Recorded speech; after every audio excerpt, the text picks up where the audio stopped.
ये कहानी है कामरान की। एक 19 साला लड़का जो साहिवाल से लाहौर आया था, national institute of technology Lahore में इंजीनियरिंग करने के लिए। इस इंस्टीट्यूट का उसूल था कि तमाम तुलबा को कैंपस के हॉस्टल में रहना लाजमी है। कामरान अपने दाखिले पर बेहद खुश था। वो अपने घर से कॉलेज जाने वाला पहला लड़का था और जिस चीज का उसे सबसे ज्यादा इंतजार था वो थी फ्रेशर्स नाइट। रिवायत के मुताबिक हर लड़के को किसी लड़की को अपने साथ ले जाना होता था। कामरान की कभी कोई गर्लफ्रेंड नहीं रही थी और उसने आज तक किसी लड़की से दोस्ती की हिम्मत नहीं की थी, लेकिन फ्रेशर्स नाइट के लिए उसके दिल में किसी के लिए खास जगह थी। राबिया। राबिया का शुमार कॉलेज की सबसे खूबसूरत लड़कियों में होता था। कामरान उसे पहले दिन से पसंद करने लगा था।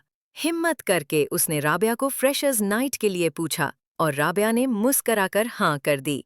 उसी शाम कामरान वक्त से पहले ही राबिया को लेने उसके हॉस्टल के बाहर पहुंच गया, मगर राबिया अकेली नहीं थी। उसके साथ था कॉलेज का सीनियर फैजान और उसके कुछ दोस्त। फैजान ने आते ही कामरान को गिरेबान से पकड़ा और मारना शुरू कर दिया कि तुम पहले साल के होकर उसकी गर्लफ्रेंड को दावत देने की जुर्रत कैसे कर सकते हो। उस दिन फैजान और उसके दोस्तों ने कामरान को बुरी तरह पेटा और उसके बाद उसकी जिंदगी जहन्नम बना दी। एक रात जब कामरान सो ना पाया, वो थककर अपने फोन में कुछ एंटरटेनमेंट देखने लगा। अचानक उसे एक अनोखा ऐप नजर आया, नॉक नॉक। उसे लगा शायद किसी लिंक पर गलती से क्लिक करके इंस्टॉल हुआ हो। उसने ऐप खोला तो पहला मैसेज आया, welcome to knock knock, an app that solves everything. नीचे सिर्फ एक बटन था, कंटिन्यू। कामरान ने हिचकिचाते हुए बटन दबाया। अगला मैसेज आया, make a death wish. Kamran को लगा मजाक है। उसने फैजान का नाम लिख दिया, वही लड़का जो उसे मारता था। एक सेकंड के लिए स्क्रीन चमकी, फिर ऐप बंद हो गई। कामरान ने दोबारा ऐप खोलने की कोशिश की, मगर अब वो गायब हो चुकी थी। अगली सुबह उसे खबर मिली कि फैजान को कत्ल कर दिया गया। उसका गला इतना गहरा काटा गया था कि सर जिस्म से अलग हो चुका था। और हैरानी की बात, कमरा अंदर से लॉक था। कोई आवाज नहीं, ना जबरदस्ती दाखिले के कोई निशानात। कामरान ने जब अपना फोन खोला तो नॉक नाकक ऐप फिर से उसके मोबाइल में था। नोटिफिकेशन आया, प्रॉब्लम सॉल्व्ड। कामरान के हाथ से फोन गिर गया। क्या फैजान की मौत की वजह वो खुद था?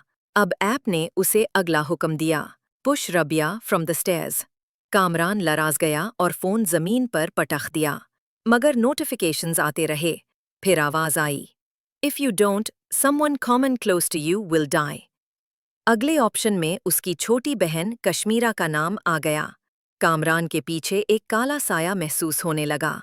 गर्म सांसें उसकी गर्दन पर महसूस हुईं। आमाद से आवाज आई, किसी एक को तो चुनना ही पड़ेगा। अपनी बहन को बचाने के लिए कामरान ने राबिहा का इंतखाब किया। अगली सुबह राबिहा सीढ़ियों से गिर गई, उसकी टांग टूट गई। अब कामरान को समझ आ गया था कि ये ऐप उसकी जिंदगी पर कब्जा कर चुकी है। वो सब कुछ खत्म करना चाहता था, मगर ऐप फिर भी फोन पर आती रही। आखिर एक दिन ऐप ने पैगाम दिया, cut the brakes of the principals का। कामरान ने गुस्से में वापस मैसेज किया, what if I don't, what do you want in return. जवाब में उसके घर वालों के 4 नाम स्क्रीन पर आ गए। नीचे लिखा था, किल वन। अब उसके कमरे में काली परछाइयां नजर आने लगें और कानों में सिर्फ एक आवाज गूंजती रही, किल वन, किल वन, किल वन। आखिर में कामरान चिल्लाया, किल कमरान। अगली सुबह उसका मुर्दा जिस्म हॉस्टल के कमरे में पाया गया। कोई सबूत नहीं, सिर्फ एक फटी हुई डायरी। अगर आपके फोन में भी कोई ऐसा ऐप आ जाए, क्या आप इसे इस्तेमाल करेंगे?